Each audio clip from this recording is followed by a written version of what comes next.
Hello, my name is Walker Kovakian, and I'm going to tell you another stupid fairy tale.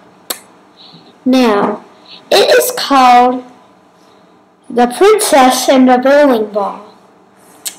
Now, once there was a queen and a king, and they had a prince, and they wanted to find a princess for the prince.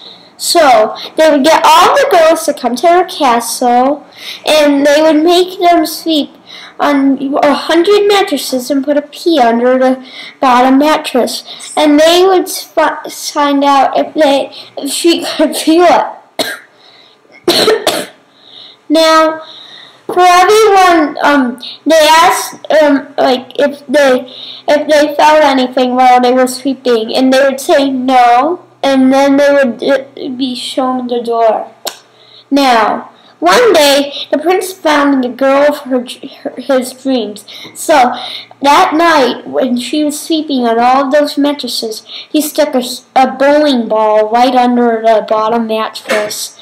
And the next morning, when the king and queen asked her if she felt anything when she went to sleep, she said, I don't know, but it's kind of weird because, I felt like a big rump that felt as big as a bowling ball.